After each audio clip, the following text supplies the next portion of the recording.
நீங்கள் கேட்டுக்கொண்டிருப்பது நீ தீயா இல்லை தென்றலா அத்தியாயம் 120. கதைய கேட்போமா?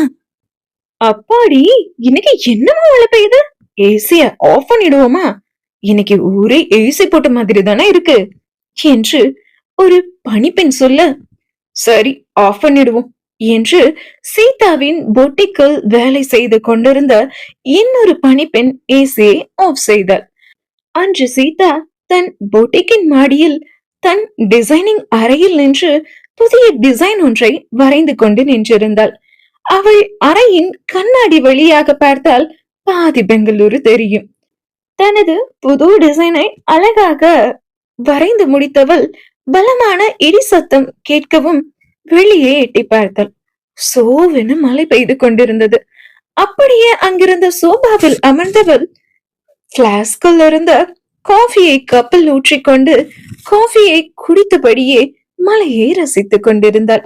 இதே சமயம் ஆதித்யனோ ஒரு கடையில் நின்று அழகான பூங்குத்து ஒன்றை வாங்கியவன் அதை காரில் வைத்துவிட்டு காரை கிளப்பியவன் நேராக சீதாவின் போட்டிக்கிற்கு வந்தான். மெரூன் நிற சட்டையும் மேலே ப்ளூ நிற ஜாக்கெட்டும் அணிந்திருந்தவன் காரிலிருந்து இறங்கி சீதாவின் பொட்டிக்குள் நுழைய, காரிலிருந்து சீதாவின் பொட்டிக்கிற்குள் வருவதற்குள் மழையில் தொப்பலாக நனைந்து விட்டான். ஆதித்யனை அங்கிருந்த பணிப்பெண்கள் அனைவரும் பார்த்து கொண்டு நின்றிருக்க, என்ன பார்த்துட்டு இருக்கீங்க, வந்து இந்த பொக்கேவை பிடிங்க என்று ஆதித்யன் சொன்னதும் ஒரு பணிப்பெண் வந்து ஆதித்யனின் கையில் இருந்த பொக்கேவை வாங்கி கொண்டார். ஜஸ்ட் அ மினிட் என்று சொன்ன ஆதித்யன் தன் பாக்கெட்டில் இருந்த கைக்குட்டையை எடுத்து முகத்தை துடைத்து கொண்டு கைக்குட்டையை பாக்கெட்டில் வைத்தவன் அந்த பணிப்பெண்ணிடமிருந்து பொக்கேவை வாங்கி கொண்டு, உங்க மேடம் எங்க என்று கேட்க, மாடியில் இருக்காங்க என்று அவன் முன்னே நின்று கொண்டிருந்த பணிப்பெண் சொல்ல, ஓகே என்று ஆதித்யன் தான் கொடுத்த பொக்கேவை அந்த பணிப்பெண்ணின் கையில் இருந்து வாங்கிவிட்டு, தேங்க்யூ என்று சொன்னவன் நேராக மாடி ஏறி சீதாவின் டிசைனிங் அறைக்கு சென்றான். எக்ஸ்கியூஸ் மீ என்று சொல்லிக்கொண்டு சீதாவின் அறை கதவை ஆதித்யன் திறக்க, வாங்க வாங்க ஆதித்யன் என்றவாறே ஆதித்யனை பார்த்து சீதா எழப்போக, ஹே கோல் உட்காரு என்று ஆதித்யன் சீதாவின் பக்கம் சென்று அவளின் முன்னே இருந்த நாற்காலியை இழுத்து போட்டு அமர்ந்தவன், சோனு மலை, கையில காஃபி கப், ஜாலியா இருக்கீங்க போல மேடம் என்று ஆதித்யன் சொல்ல, சும்மா காஃபி குடிக்கலான்னு தோணுச்சு அதான் என்று சீதா ஆதித்யனை ஒரு கணம் பார்த்து விட்டு சட்டென்று எழுந்து அவன் அருகில் சென்றவள், இப்படியா மலையில நனைஞ்சிட்டு வருவீங்க என்று சொல்லி தன் முந்தானையால் அவனது தலையை துவட்டி விட்டாள். நான் என்ன வேணும்னா மலையில நனைஞ்சிட்டு வந்தேன், கார்ல இருந்து பொட்டிக்குள்ள வர்றதுக்குள்ள மலை என்ன இப்படி நனைச்சிடுச்சு, மலைக்கு என்ன ரொம்ப பிடிச்சிருச்சு போல என்று ஆதித்யன் சொல்ல, அது சரி, இந்த மலையில இப்ப இங்க வரணும்னா என்ன அவசியம் என்றாள் சீதா. நல்ல மலை, சில்லுன்னு கிளைமேட், கூட நீயும் இருந்தா நல்லா இருக்குன்னு தோணுச்சு, அதான் வந்துட்டேன் என்று சொன்ன ஆதித்யன் அதுவரை தன் கையில் வைத்திருந்த பூங்கொத்தை எடுத்து சீதாவிடம் நீட்டியவன், இன்னும் 3 நாள்ல அபிஷியலா மேடம் என்னோட பொண்டாட்டியாக போறீங்க, அதுக்காக இந்த பூங்கொத்து என்று அவளிடம் கொடுக்க சிரித்தபடியே அதை வாங்கி கொண்ட சீதா, தேங்க்யூ என்று கூறினாள். சரி, இப்ப சொல்லு, ஏன் சோகமா இருக்க என்றான் ஆதித்யன். நான் நான் நல்லா தானே இருக்கேன் என்றாள் சீதா. ஓதட்டுல சிரிப்பு இருக்கு, ஆனா கண்ணுல சோகம் இருக்கு. கண்ணுல இருக்க சோகம்தான் எனக்கு நல்லாவே தெரியுது, காரணம் என்னன்னு சொல்லு என்று ஆதித்யன் கேட்க, சீதா எழுந்தவள் அங்கிருந்த கண்ணாடி சுவரின் பக்கம் சென்று மார்புக்கு குறுக்கே கையை கட்டிக்கொண்டு அமைதியாக நின்று கொண்டாள். இப்படி அமைதியா இருந்தா என்ன அர்த்தம் என்று அவளின் பக்கம் சென்று ஆதித்யன் கேட்க, ஒரு குடும்பம்னா அந்த குடும்பத்துல அப்பா அம்மா தாத்தா பாட்டி சித்தப்பா சித்தி இப்படி நிறைய பேர் இருப்பாங்கல்ல என்றாள் சீதா. அதை கேட்ட ஆதித்யன், அப்படியெல்லாம் இல்ல, இப்பெல்லாம் ஒரு குடும்பம்னா அப்பா அம்மா 2 பிள்ளைகள் அவ்வளவுதான் என்றான். சரிதான், குடும்பம்னா அப்பா அம்மா இருப்பாங்க தானே. இப்ப என்னோட குடும்பத்துல நான், சஞ்சய் அண்ணா, ராகவன் அண்ணா, மது அண்ணி மட்டும்தான். இப்போ அண்ணியும் அண்ணா கூட மனஸ்தாபத்துல இருக்காங்க. கல்யாணம் வரைக்கும் தான் அண்ணி அரண்மனையில் இருப்பாங்க. அப்புறம் அண்ணியும் கிளம்பிட்டாங்கன்னா ராகவன் அண்ணாவும் சஞ்சய் அண்ணாவும் தனியா இருப்பாங்க. அத நினைக்கும் போது எனக்கு ரொம்ப கஷ்டமா இருக்குதுங்க என்று சீதா ஆதித்யனின் மார்பில் சாய்ந்து கொண்டு சொல்ல, இது ஒரு விஷயமா? கல்யாணத்துக்கு அப்புறம் நீயும் அரண்மனையிலேயே இரு, நான் உன்னை அப்பப்போ வந்து பாத்துக்கிறேன் என்று ஆதித்யன் கூற, ஆதித்யனை விட்டு விலகி நின்ற சீதா, உங்களுக்கு பிரிஞ்சிருக்கவா நான் உங்களுக்கு கல்யாணம் பண்றேன் என்றாள். இப்போ என்னை என்ன தாண்டி பண்ண சொல்ற என்றான் ஆதித்யன்.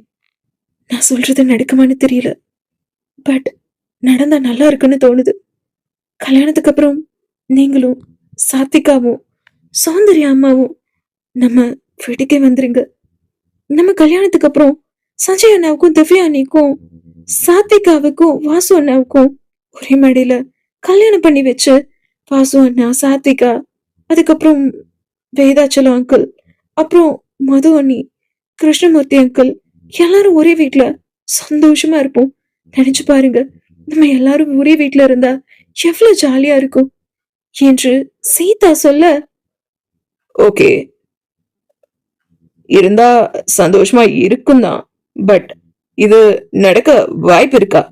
உன்னோட ஆசை ரொம்ப பெரிய ஆசையா இருக்கே என்றான் ஆதித்யன். அப்போ இது நடக்க வாய்ப்பு இல்லையா என்று சோகமான குரலுடன் சீதா கேட்க, கண்களை மூடி திறந்த ஆதித்யன், மேடம் ஆசைப்பட்டது எப்படி நடக்காம போகும், கண்டிப்பா நடக்கும் என்று ஆதித்யன் சொல்ல, நிஜமாவாங்க என்றாள் சீதா ஆர்வமாக. என்றான் ஆதித்யன். சத்தியமா என்றாள் சீதா. சத்தியமா, நம்ம கல்யாணத்துக்கு அப்புறம் நம்ம எல்லாரும் சேர்ந்து ஒரே வீட்டுல சந்தோஷமா இருப்போம், சரியா என்றான் ஆதித்யன். தேங்க்யூங்க, தேங்க்யூ சோ மச் என்று அவனை அணைத்துக் கொண்டாள் சீதா. சீதாவின் முகத்தை நிமிர்த்தியவன், எங்க பாரு, இப்படி சோகமா முகத்தை வச்சிருக்காது, கொஞ்சமாவது சிரிடி, அப்பதான் எனக்கு சந்தோஷமா இருக்கும் என்று ஆதித்யன் சொல்ல, என்று கொஞ்சமாய் புன்முறுவல் பூத்தாள் சீதா.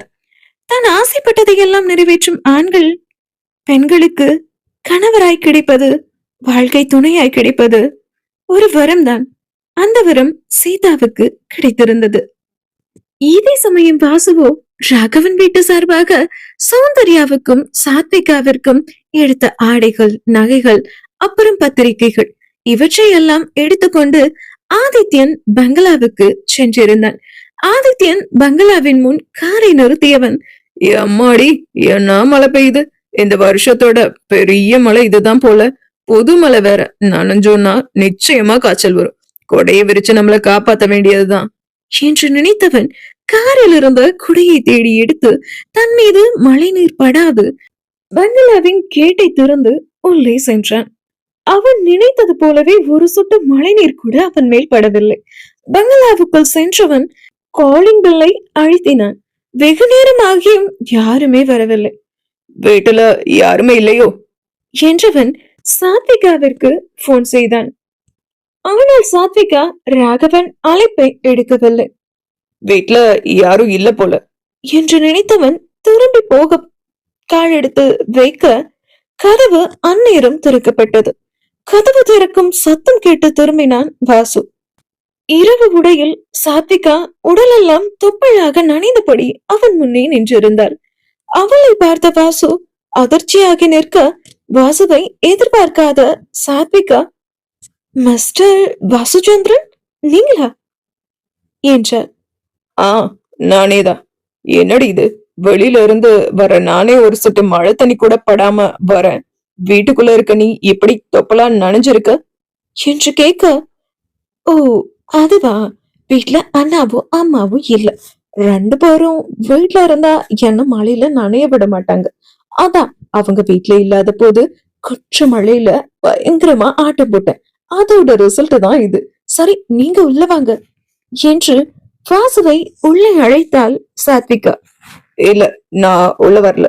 உங்க அண்ணாவும் அம்மாவும் இல்லாத டைம்ல நான் உள்ள வந்தா நல்லா இருக்காது என்று வாசு சொல்ல, "அட, பயப்படாம உள்ள வாங்க பஸ். உங்களை நான் ஒன்னும் பண்ணிட மாட்டேன். Basically I'm a good girl, you know" என்று சாத்விகா சொல்ல, சாத்விகாவிற்கு இப்படி கூட பேச வருமா என்று அவளை பார்த்தவன் உள்ளே வந்து சோபாவில் அமர, "வாசு, ஒரு 2 மினிட்ஸ் இருங்க, ட்ரெஸ் மாத்திட்டு வந்துடுறேன்" என்று உள்ளே சென்றவள் வான நீல நிற டி ஷர்ட்டும் வெள்ளை நிற நீண்ட பாவாடையும் அணிந்தவள் நனைந்த தலையை கூட துவட்ட நேரமில்லாமல் அவள் அறையிலிருந்து வெளியில் வந்தவள், "வாசு, 2 மினிட்ஸ், உங்களுக்கு சூடா காஃபியும் பஜ்ஜியும் எடுத்துட்டு வரேன்" என்று அடுப்படிக்குள் சென்றாள்.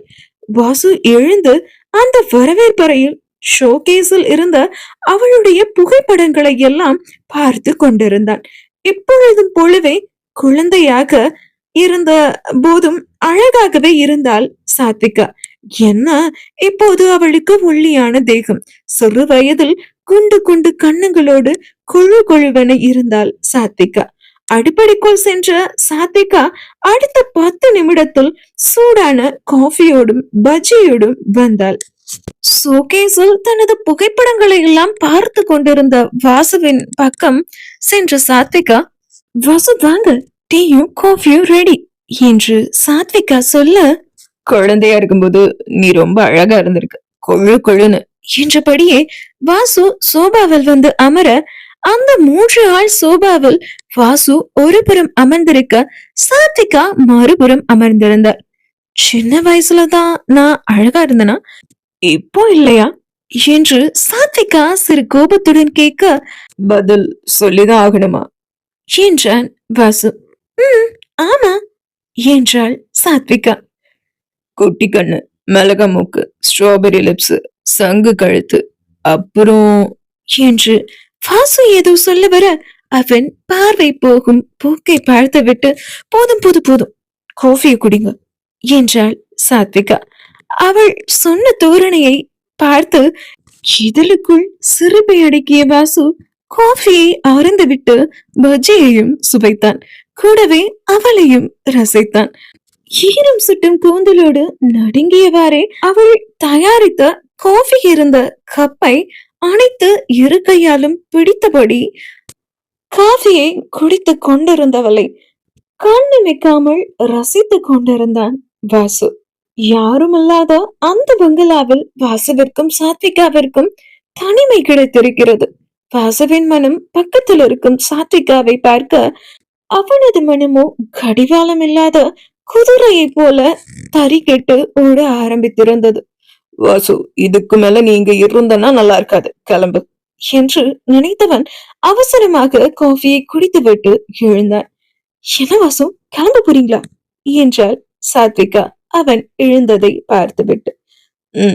ஆமா" என்று அவள் வெளிகளை பார்த்து சொன்ன வாசு சட்டென்று பார்வையை வேறு பக்கம் திருப்பி, "பத்திரிக்கை, ட்ரெஸ், நகையெல்லாம் கொடுக்க வந்தேன், கொடுத்துட்டேன், கிளம்புறேன்" என்று வாசு சொல்ல, வாசுவிடம் இருந்த சிறு பதட்டத்தை பார்த்த சாத்விகா, "வாசு, என்னாச்சு? ஏன் பதட்டமா இருக்கீங்க? ஏதோ பிரச்சனையா?" என்று சாத்விகா கேட்க, இல்ல, அதெல்லாம் ஒண்ணு இல்ல, நான் வரேன்" என்றவன் ஒருவருவென்று அவளை பார்க்காமல் வெளியே சென்றவன் காரின் பக்கம் சென்றான். காரின் கதவை திறக்க போனவனுக்கு அப்பொழுதுதான் ஞாபகம் வந்தது, கார் கீயையும் குடையையும் மறந்துவிட்டு இப்படி மழையில் நிற்பது. "வாசு, லூசாடா நீ கார் கீய உள்ளேயே விட்டுட்டு வந்திருக்க பாரு" என்று தன்னைத்தானே திட்டியவன் கீயை எடுக்க திரும்பவும் பங்களாவை நோக்கி சென்றான். சாத்விகா கதவின் அருகிலேயே நின்று கொண்டு வாசு கார் கீயை மறந்துவிட்டு சென்று மழையில் நின்று புலம்புவதையும் அவனது பதட்டத்தையும் ஒரு சேர பார்த்தவளுக்கு அவனின் பதட்டத்திற்கான காரணம் புரிந்துவிட்டது. இதழ்களுக்குள் சிரித்து கொண்டவள் பங்களாவுக்குள் வரும் வாசுவை பார்த்து, "அவசரமா வெளியே போனீங்க? இப்போ அதே வேகத்துல திரும்ப வரீங்க, என்னாச்சு வாசு என்றால் காரணத்தை தெரிந்து கொண்டேன். கார்கிய மறந்துட்டேன், அதான் அதை எடுத்துட்டு போலான்னு வந்தேன் என்றான் தட்டு தடுமாறி வாசு. சரி, உள்ளதா இருக்கு, போய் எடுத்துக்கோங்க என்றாள் சாத்விகா. வாசுவும் அவளை ஒரு கணம் பார்த்துவிட்டு உள்ளே சென்றவன் கொடையை மறந்து கார்கியை மட்டும் எடுத்தவன் கதவின் பக்கம் சாய்ந்து நின்று கொண்டு தன்னையே பார்த்து கொண்டிருந்த சாத்விகாவை பார்த்தான். அவளும் அவனைத்தான் பார்த்திருந்தான். வாசு பார்த்த அந்த பார்வையில் அவன் இதயத்தின் படபடப்பு மொத்தத்தையும் சாத்விகாவிற்கு இடம் மாற்றியிருந்தான் வாசு. இப்பொழுது இருவரின் இதயமும் வேகமாக துடித்துக் கொண்டிருந்தது. அவளின் பக்கம் சென்றவன் பாய் என்றான். என்றாள் சாத்விகா. என்று குரலை சுருமினான் வாசு. என்ன என்றாள் சாத்விகா. ஒன்னும் இல்ல என்றான் வாசு.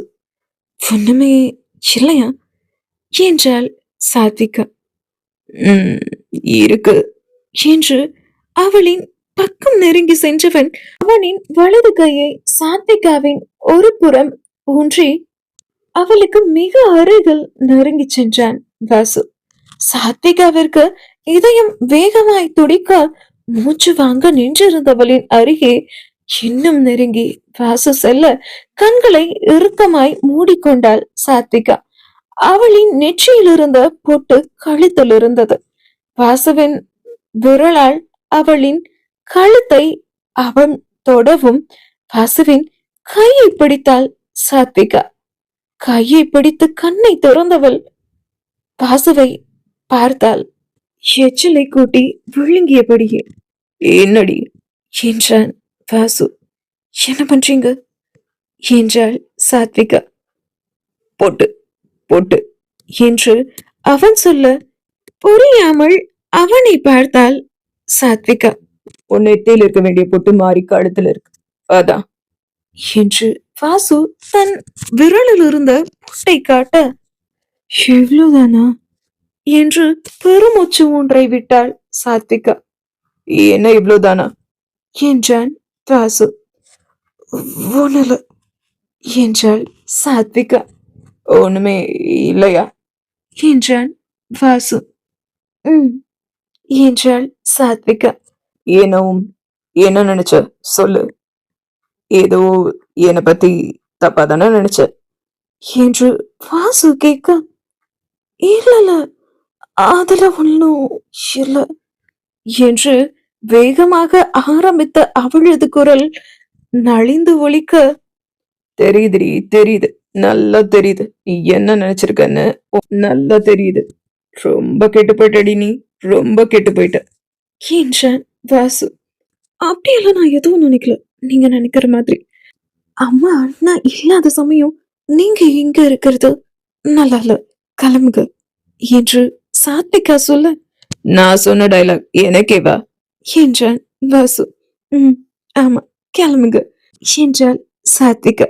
சரி ஓகே பாய் என்று அந்த பங்களாவிலிருந்து வெளியே சென்றவன் பெண்ணந்தலையை இடக்கையால் கோதிக்கொண்டே மென்சிரிப்போடு அவனது காரை நோக்கி அவன் செல்ல ஒரு கையால் கண்ணை மூடிக்கொண்டு வெக்கச்சிறுப்போடு நின்று இருந்தாள் சாத்விகா.